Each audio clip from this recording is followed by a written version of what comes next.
Boa tarde, meu nome é Thiago, eu sou também da equipe de estimulação cardíaca no Marcapasso. A nossa continuidade do aprendizado sobre cardioestimulador implantável. Para que serve, para que se indica, que benefício vai ter. E eu até trouxe dois exemplares do próprio cardioestimulador. Depois a gente pode dar uma olhadinha, vocês no caso, vocês vão se interessar.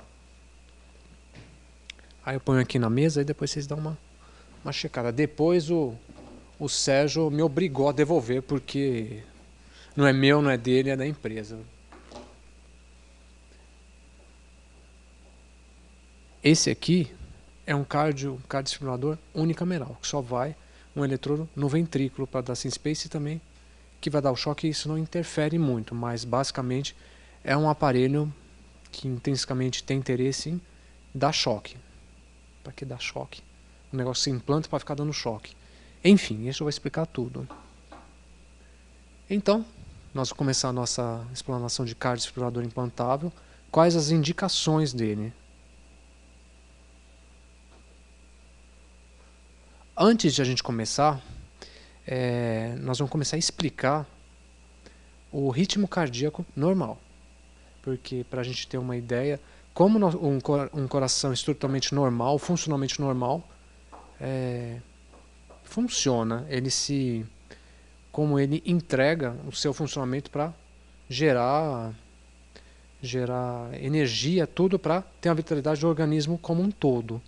Então a gente consegue ver aqui que é o estímulo cardíaco, aparentemente aqui nesse eletrocardiograma, acho que todos já puderam ver como é um eletrocardiograma normal, que basicamente seria desta maneira.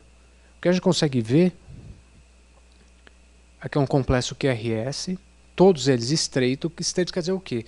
Não demora muito, ao longo que vai passando o papel e vai ter aquela caneta para fazer a inscrição no papel, ocorre rapidamente, coisa de segundos ou a milissegundos inclusive. A gente consegue ver esse QRS, que na verdade quer dizer a despolarização ventricular, que ocorre em milissegundos, assim como a despolarização atrial, que também, apesar de não ser tão rápida quanto a ventricular, ela também se perfaz rapidamente. Então, isso a gente consegue exemplificar um coração estruturalmente normal ou funcionalmente normal. Tem onda P, que são estímulo atrial, lá do nó sinusal, depois, passando esse estímulo atrial, passa para os ventrículos, que estimula, com o mesmo estímulo atrial, e chega nas fibras para estimular o ventrículo, dá despolarização ventricular. Então a gente consegue ver, é um ritmo normal, um ritmo estreito, estável, sem arritmias, basicamente num coração funcionalmente normal. Aqui basicamente é uma frequência 60, comandada por essa ondinha P, que essa ondinha P está lá em cima no sinusal. O nó sinusal está no teto do átrio direito, que é este que comanda o funcionamento do ritmo cardíaco. Normalmente ele funciona numa questão fisiológica em torno de 60, vai até 100. Pode passar a partir de 100 para mais, uma frequência maior. A gente já consegue ver pacientes mais jovens, você consegue, por exemplo, bebês, vai até 140, 150, 160, é funcionalmente normal. Mas uma pessoa adulto jovem, é em torno de 60, vai até 100. Quando precisa estimular um pouco mais, o sinusal ativa mais rapidamente, chega até 140, 150. Depois que parou o estímulo para ser acelerado, por exemplo, um esporte, uma atividade maior, ou mesmo uma infecção, ela retorna ao ritmo basal da pessoa, que numa média da população, em torno de 60 a 100. Nesse eletrocardiograma, é um eletrocardiograma normal, com funcionamento sinusal, que ele que dá as ordens para manter essa frequência, e ele manda o estímulo para o ventrículo, que se perfaz rapidamente, tudo uma questão estável. Esse outro elétron, a gente consegue ver aqui, completamente diferente. Primeiro, ele é completamente diferente daquele primeiro elétron. Nós conseguimos ver uma incisura nos QRS que não é tão estreita, ela é larga. Por quê? Porque ela não sai do sinusal e não vai estimular as fibras que o coração normalmente tem. Isso pega uma via anômala, às vezes até intramuscular, não pegando as fibras cardíacas que nós já temos. Esse foco sai de onde? Do sinusal? Grande provavelmente não. Para ter um ritmo assim, a gente fala um ritmo bizarro, anômalo, a gente acredita que nesse sentido deve ser um estímulo ventricular, que é um estímulo sem controle, mais rápido e que pode, dependendo do caso dele, pode estar entregando uma doença crítica, uma doença mais grave, e deixar um paciente mais instável. A gente consegue ver aqui a frequência desse estímulo ventricular. Na verdade, não gera do sinusal, é pelo ventrículo. Quem está mandando é o ventrículo. Normalmente o ventrículo, a frequência normal dele vai de 40 até 60 no máximo, mas normalmente ele é mais lento que o sinusal. Só que quando é assim, já não é mais um comando de um ventrículo estável. Na verdade, é uma doença que eu vou estar mostrando qual doença pode fazer isso no ventrículo. A gente consegue ver cada incisura, a gente vê aqui, ó, entre essa e essa, mais ou menos está perfazendo num quadradão, que são 5 quadradinhos que se perfaz entre um e outro. Isso dá uma questão de 300, um batimento de 300 batimentos por minuto. Ninguém consegue mandar um estímulo de 300 batimentos por minuto. Normalmente é uma coisa... depende de uma doença muito mais grave que vai deixar o coração bater a 300. Na verdade, o estímulo ventricular nessa frequência não consegue ter, no período diastólico, nenhum momento para ter um enchimento diastólico para ejetar o sangue conseguir um volume sanguíneo que consiga mandar para o corpo, tanto para o cérebro quanto para o tecido periférico. Então, essa frequência, na imensa maioria das vezes, posso dizer 95% para 100%, não gera débito no débito cardíaco. Então, não gerando débito, não chega sangue a todas as estruturas que o coração é obrigado a manter a perfusão, principalmente o cérebro. Então, o paciente nessa frequência, como não recebe sangue adequado para o fluxo dele é insuficiente, o fluxo é menor, então o paciente desmaia, sincopa. Essa que eu vou falar, essa é a condição que realmente, para que eu vou fazer um negócio de colocar um aparelho que dá choque, para a gente reverter esse ritmo. Isso não é normal. Então, com CDI, com cardiodesfibrilador, a gente reverte o coração. Ele vai, entre aspas, vai ter uma parada cardíaca e depois vai começar num ritmo. Quem manda o mais organizado sinusal lá em cima, numa frequência, pode ser 100, 120, mas é um ritmo organizado. É taquicárdio, mas organizado. Não é de 300.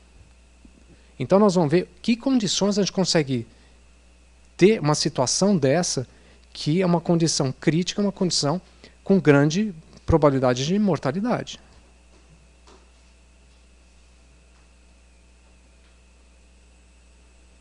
Essas são as doenças que já foram enumeradas, que podem ocasionar aquela frequência anômala, aquela frequência rápida, aquele eletro anômalo também. Basicamente, as três doenças que eu coloquei em primeiro lugar são, teoricamente, não é porque são mais importantes, porque matam mais ou matam menos, mas são essas as mais frequentes na população estudada do mundo. Principalmente nos Estados Unidos, que realmente tem uma estrutura maior, mais organizada, que mostrou números de pacientes que tiveram aquela frequência que eu mostrei previamente, que mais frequentemente acontece, e são essas primeiras doenças que podem levar à morte. Basicamente, a miocardiopatia isquêmica, que basicamente o que é? É o paciente que infarta, que dá sequela pós-infarto, e essa sequela, a própria, pode, por motivos diversos, engatar numa frequência mais rápida, como aquela que eu mostrei, que pode ocasionar a morte. Também temos a miocardiopatia dilatada idiopática, que nos trabalhos, inclusive americanos, ele mostra, se não é cardiopatia isquêmica, é uma dilatada que não sabemos o motivo. Às vezes, por uma consequência de uma miocardite prévia, ele teve, aí o coração dilatou tudo e vai ter fibrose e tudo, vai ter doença o coração, e essa doença que o coração já tem, e a gente não sabe especificamente qual foi colocado num pacotão, que é uma miocardiopatia dilatada, que ela é dilatada todas, idiopática. Não sabemos a causa, porque dilatou, porque deixou ele doente, mas nós estamos vendo ele assim, o coração está grande, o coração está cheio de doença nele, E esse coração tem tanto risco de matar em comparação àquele que é um coração estruturalmente normal. Então, em números que a gente vê que os principais são a primeira, que é a miocardiopatia isquêmica, visto principalmente na literatura americana. A nossa também segue. Nós temos uma organização um pouco mais deficitária em comparação aos americanos. Na verdade, são de 300 a 400 mil mortes por miocardiopatia isquêmica, que num número de 80 a 90% se perfaz nessa miocardiopatia isquêmica, que induz aquela arritmia que nós vimos, que é uma TV, naquele slide está mostrando uma TV monomórfica e de complexo, uma TV monomórfica rápida, taquicárdica monomórfica. Uma taquicardia monomórfica estável. Estável não a clínica, mas é que ela não é polimórfica e não tem várias incisuras, tudo. Basicamente aquilo é uma taquicardia ventricular. A miocardiopatia isquêmica, que é aquela primeira que mais mata, faz aquele tipo de arritmia e aquilo que mata. 80% dos pacientes que fazem essa arritmia tem destino que é a mortalidade. Temos aqui também a miocardiopatia dilatada, que é aquela que dilatou, que eu não sei lá por quê, às vezes por infecções, miocardite, por infecções virais também, isso tudo para ser investigado, mas no nosso dia a dia a gente não investiga tão a fundo tanto o paciente. Ele fala, bom, ele é dilatado, a gente acredita por uma infecção viral ou mesmo miocardite. Enfim, o que a gente coloca é a miocardiopatia dilatada idiopática. Aqui no Brasil tem uma peculiaridade. Essa miocardiopatia dilatada não é mais tão idiopática, é chagásica. No mundo não tem tanto trabalho quanto o Brasil em relação a estudo da miocardiopatia chagásica. Na verdade, um dos que mais estuda é o professor Martino, que ele está fazendo um protocolo que se chama CHAGASIX. Ele pega os pacientes miocardiopatas e tem critérios para falar que ele é mais grave. Ele não é apenas uma miocardiopatia dilatada apenas, ele é dilatada e tem uma outra característica que a gente chama de arritmogênica. Esse tem maior risco de entrar naquela TV que eu mostrei, que é a taquicardia ventricular. Essa TV, o trabalho foi, bom, nós vamos colocar já um CDI ou não. A princípio tem nada definido se vamos colocar remédio ou aparelho. Mas aqui no Brasil, são mais ou menos 250 mil mortes por ano decorrendo de miocardiopatia chagásica. Os dados que trouxeram foi o professor Martino que mostrou em trabalhos nacionais e até internacionais que ele está publicando os nossos números. Então o que nós temos aqui são miocardiopatia isquêmica e miocardiopatia dilatada. Aqui no Brasil, miocardiopatia dilatada chagásica. As outras causas são causas importantes também, mas com volume, a quantidade de pacientes infinitamente menor em comparação às 3 primeiras causas de miocardiopatias que levam à morte. As de baixo também podem levar à morte. Mas como o número é menor, a gente, aqui na nossa explanação, não vamos dar tanta importância para elas. Não que elas não sejam, mas sim, por questão de volume, nós vamos dar importância mais às 3 primeiras. Temos também uma miocardiopatia hipertrófica, que é assimétrica. Essa cardiopatia, ela não tem a característica que as 3 primeiras têm. Eu já vou me adiantar, as 3 primeiras têm, o que elas têm? Fibrose. O que é fibrose? Você vê uma discussão entre cardiologistas, tem fibrose aqui, não tem fibrose ali. Fibrose nada mais é que uma cicatriz. Cicatriz da onde? Cicatriz, por exemplo, de um evento isquêmico. Infartou, a coronária infartou, o tecido que a coronária irrigava morreu e o que ficou no lugar, em vez de tecido viável, ficou uma cicatriz. É essa cicatriz que vai ser a responsável da arritmia. A maneira que ela vai acontecer, eu vou explicar adiante. Da miocardiopatia chagásica e dilatada idiopática, tem fibrose da mesma maneira. Só que não é tão... A gente não consegue centralizar, especificar a região do miocárdio que tem fibrose. O isquêmico tem fibrose na região da coronária que foi obstruída e resultou na morte da região que estava sendo nutrida, por causa que morreu, por causa que entupiu a coronária. Já o chagásico e o idiopático, dilatado idiopático, não tem essa característica. Na verdade, vai fazendo a fibrose ao bel prazer, entre aspas. Vai tendo fibrose ao longo dos anos. No caso do Chagasco, ou por causa da presença da parte antigênica do tripanossoma, que vai fazendo fibroses em tudo quanto é região do miocárdio. Então nós não temos uma especificidade onde vai ter fibrose, se vai ter mais, se vai ter menos. Isso a gente não consegue controlar, mas vai acontecer, vai existir. Então, nessas 3 miocardiopatias, vai ter a fibrose, a cicatriz. Já em comparação a essas outras cardiopatias, a hipertrófica, a arritmogênica de ventrículo direito, a síndrome do QT longo, a síndrome congênita, a síndrome do QT curto, a de Brugada, a polimórfica catecolaminérgica e a não compactada, são todas, não tem essa nuance dessa cicatriz, da fibrose. O problema não é a substituição de tecido vivo por cicatriz. A diferença é por canulopatias ou por problemas celulares que o funcionamento dele é diferente do nosso miocárdio normal. Então, essa alteração, essa diferença desse miocárdio doente, que não é fibrose, para o nosso miocárdio, que é normal, essa diferença do funcionamento da despolarização entre uma célula e outra, essa diferença entre uma corrente elétrica de um miocárdio normal em comparação a uma doença de canulopatia, por exemplo, isso também pode propiciar aquela taquicardia ventricular, assim como aquelas com cicatriz. Vamos só terminar dessa parte mais específica das miocardiopatias.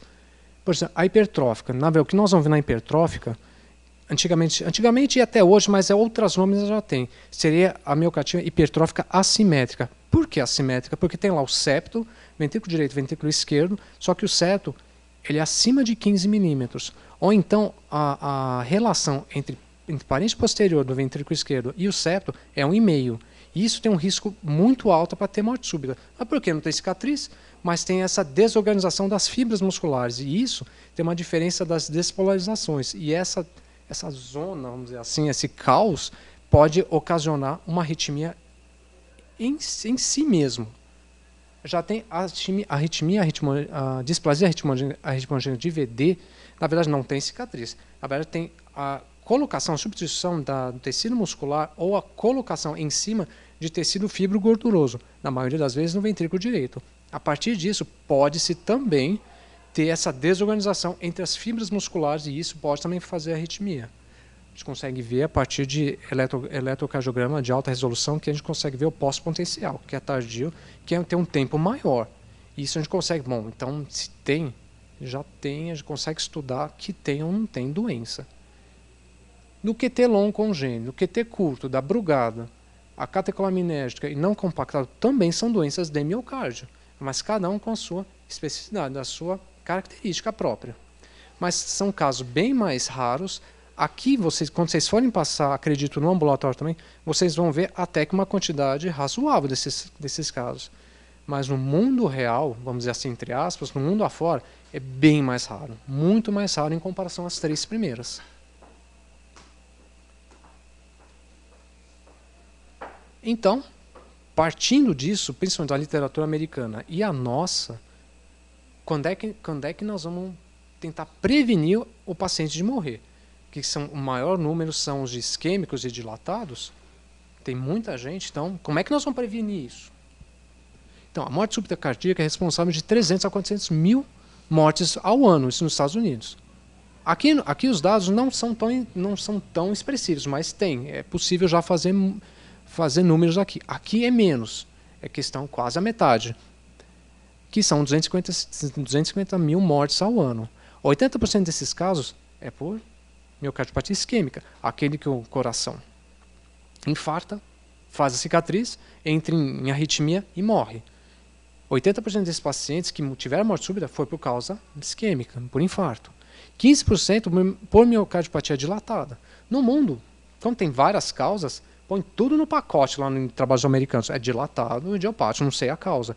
Aqui no Brasil, nós temos essa especificidade que esses dilatados estão incluídos os chagásicos. E são esses que o professor Martino fez vários trabalhos vários trabalhos, e especificamente um, que é o Chagesics, que é o maior, que na verdade é um trabalho nacional, que a gente conseguiu ver, ele conseguiu mostrar que desses dilatados idiopáticos, 60% é chagásico. Então, aqui o Brasil tem uma característica única, no mundo inteiro. Um desses dilatados é chagásico, e o tratamento, teoricamente, vão pôr, não vão pôr, para proteger, não? Ainda nós estamos resolvendo isso, por trabalhos que ainda não saíram. E aquelas canopatias, aquele monte de nome esquisito lá, 5% de todos os casos. Então, é bem menos. Por exemplo, brugada, quetolongo, etc. Hipertrófica, inclusive, entra aí nesses 5%. Então, vamos dar só uma clareada, mas o que é que eu estou falando nesse paciente com miocardiopatia isquêmica que pode levar à morte? Na verdade, um após o outro que pode ir levando a consequências cada vez piores. O que nós temos aqui? Aqui nós temos no slide a esquematização da nossa circulação coronariana. Nessa região aqui, que já tem placa de ateroma, placa de gordura, placa de aterosclerose, que grande maioria dos pacientes aqui, por exemplo, e no mundo também tem, mas nesse caso em específico, o que aconteceu aqui? Essa placa aqui, por motivos outros, ele teve uma rachadura na placa e um coágulo veio é um papel dele de proteger essa placa que rachou. Então vem um monte de coágulo e acaba entupindo. O que acontece com esse entupimento? A perda de fluxo sanguíneo ajusante. Então, essa região, além aqui é o fluxo fluxo coronariano daqui para cá, aqui já não tem mais fluxo. Então essa região para cá não recebe mais sangue, acaba morrendo. Quando morre, tem uma troca isso ao longo de 14 dias. Se não recuperou esse fluxo normal, é o que vocês vão ver no PS, não, esse paciente está com supra, vai direto para a hemodinâmica para abrir. Se você não recupera isso ao longo de 14 dias, isso aqui deixou de ser músculo vivo. Foi substituído por tecido fibrótico, cicatriz. E é essa cicatriz que é responsável pela nossa proteção adiante. Na verdade, a profilaxia primária não é a gente colocar CDI, sim a gente prevenir que o paciente infarta. Se infartou, nós vamos prevenir, teoricamente, ele morrer. Então, a gente tem aqui, nesse slide da direita, uma representação de um coração que infartou. Olha aqui, ó. Você consegue ver na parede anterior que tem todo um músculo viável aqui, e aqui enegrecido já é músculo morto. E esse músculo morto é a fonte das arritmias. Aqui nós temos já também um músculo morto por um infarto. Você vê que aqui está um músculo bem mais espesso e aqui já está numa fase dilatada.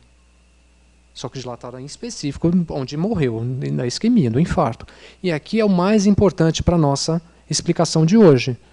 Tem aqui um músculo cardíaco que morreu em contrapartida daquele músculo vivo.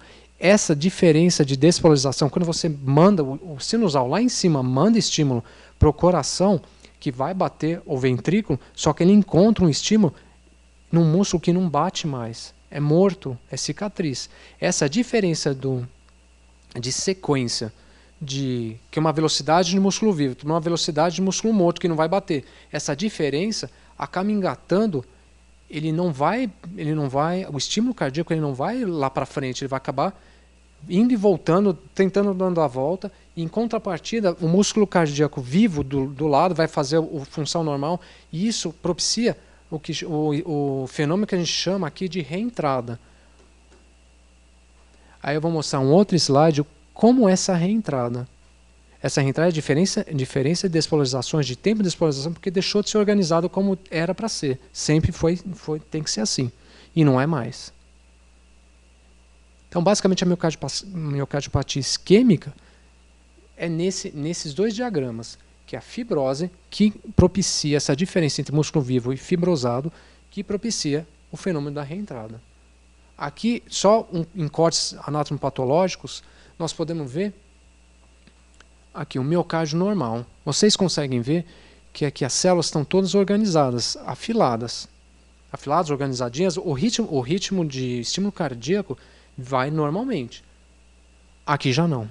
Aqui você já vê o miocárdio, por exemplo, um miocárdio, por exemplo, isquêmico ou dilatado idiopático. Porque o que nós vamos ter aqui seriam células musculares normais em contraposição com fibrose, com cicatrizes. Então, o estímulo cardíaco não vai ser retilíneo, não vai ser organizado.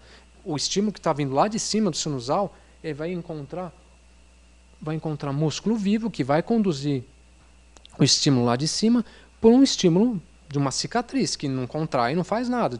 E mesmo se faz, é completamente diferente. E isso propicia essa tal da reentrada, aqui numa fibrose no meio de músculo cardíaco. Isso que é o mais importante. O quanto mais essa fibrose, maior a gravidade de propiciar os eventos de reentrada. E aqui, nesse primeiro slide da esquerda, não estamos vendo nenhuma área morta assim. Nenhuma área de só fibrose, mas nós estamos vendo aqui completamente o músculo dilatado. Por exemplo, isso aqui é um músculo chagásico. Nós estamos vendo a área morta, aqui a gente não consegue ver que está tudo dilatado. Mas nesse músculo dilatado, na celularidade, tem fibrose também. Para deixar ele assim, foi por fibrose, mas não local, sim geral.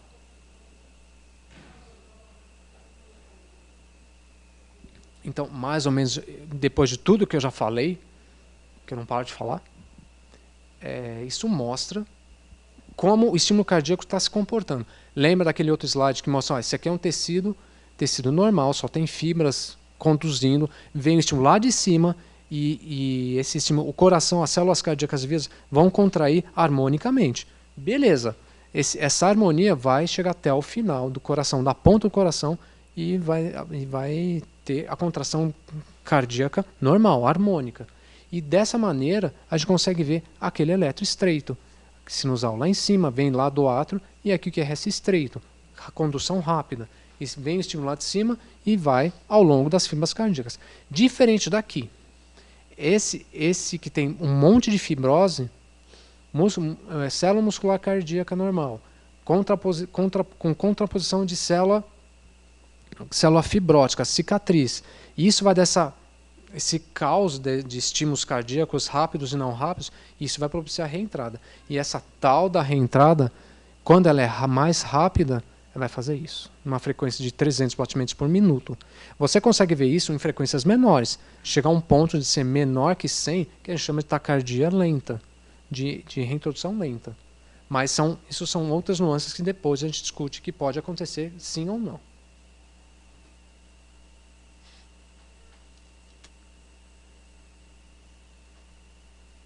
Deixa eu voltar.